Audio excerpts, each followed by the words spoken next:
guys, it's reading update time once again, and this past week I managed to read 5 books and a novella. I read 3 books by the same author, well, 2 books and the novella by the same author, and it was the Breach series by K.I. Lin. This series was recommended to me by a lot of people on Goodreads. Pretty much if you've read the Crossfire series or the 50 Shades of Grey series, you probably would enjoy these books. It's about 2 lawyers who end up having to work together, and they develop this relationship, and the man is pretty crazy, pretty damaged. Although I do have to say that this book sort of had an interesting twist on the theme. Nathan seems slightly more psycho than Christian and Gideon, but still, even though he's sort of batshit crazy, he has an appeal to him, and this book was way over the top, like completely over the top, but I could not stop reading it to save my life. I was obsessed with it, and I read it in a little over a day. It's just, it was insane. He has a habit of, when he gets angry, he punches holes in the wall of his apartment, and so when the girl, her name is Delilah, goes over to his apartment, she notices like about 17 or 18 holes in the wall, and not much is made of that fact until later in the books, and I'm like, you know what, if I walked into some guy's apartment and there were holes in the wall, might consider turning around and leaving. I don't know, that just might be me. But anyway, yeah, so it was crazy, the story was insane, but I still loved it. I don't know why, but I did. And I gave it 5 stars on Goodreads. The novella, which is called Disillusion, it can't even really be called a novella because it was like 24 pages long, and pretty much all it was just the last 2 chapters of the first book told from the point of view of Nathan. And I enjoyed it. It did sort of make things make more sense, made the ending make more sense, but yeah, it was only 24 pages. So I gave it 4 stars.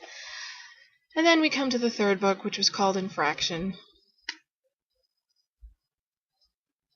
Where was my crazy Nathan in this book? I was so disappointed. The whole reason that I liked Breach so much was because of how crazy Nathan was, how incredibly over the top his behavior was, and that was gone. It was like he was a different person. It felt like it was written by a completely different author. And a lot of people feel the same way as me. It's not just me, which always makes me feel better.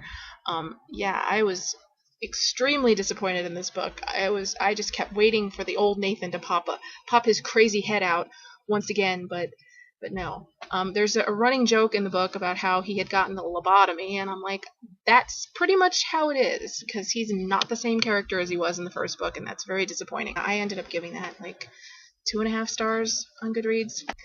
Next up, I read the Epilogue by C.J. Roberts. Some of you may remember that C.J. Roberts is one of my absolute go-to must-buy, auto-buy authors. I love her to death. She is absolutely fantastic. Her Dark Duet series is one of my top 3 favorite book series of all time. I adore her writing. I adore her as a person. She's just fantastic. And this was the epilogue. This is the much highly anticipated sort of wrap-up of Livy and Caleb's story that began in the Dark Duet series, which I've talked about before, but in case you don't know, the Dark Duet is this very sort of extremely dark and twisted, non-traditional, non-love story love story. Got that? Yeah. Anyway, the epilogue is just sort of wrapping up Caleb and Livy's story, and it's told completely through Caleb's point of view, which part of me was super excited about, and part of me was a little bit hesitant because I was afraid that if I spent an entire book inside Caleb's head, I might not like him as much as I did in the past, because I love him. He's one of my all-time favorite male characters in fiction ever, but the boy has issues, and he has issues. That's all I'll say. For those of you who haven't read the series, check it out. Find out for yourself. You'll understand what I mean. But I couldn't have been further wrong in that regard, because I absolutely loved every single second I spent with this book. I sat on my couch and I did not move. I read the entire thing in one evening without moving. No bathroom breaks, nothing.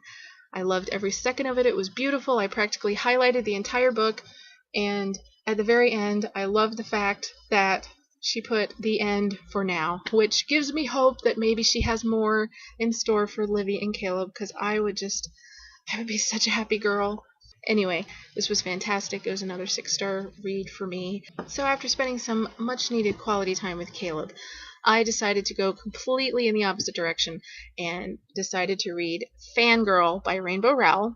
I just filmed a sort of rambling book review video for this book, so check that out very soon. I'll probably be posting it within a couple days. But yes, this book is about a girl named Kath who goes to college. It's her first year of college, and she's going with her identical twin sister, Ren. And Kath is sort of thrown for a loop because for her entire life, she and Ren have been inseparable. They've done everything together, but Ren sort of wants to go her own way and do her own thing, and she doesn't want to be roommates with Kath, so Kath has to deal with meeting all these new people and dealing with these social situations she never had to deal with before because she always had Ren with her. And this is just a 400-page book that made me smile about 99% of the time. It was just so great, so well done, so funny and sweet and romantic, and I loved almost every single thing about this book was just fantastic. I read another book by her last year called Eleanor and Park, which a lot of people have read and loved. I wasn't as crazy about it as a lot of people were.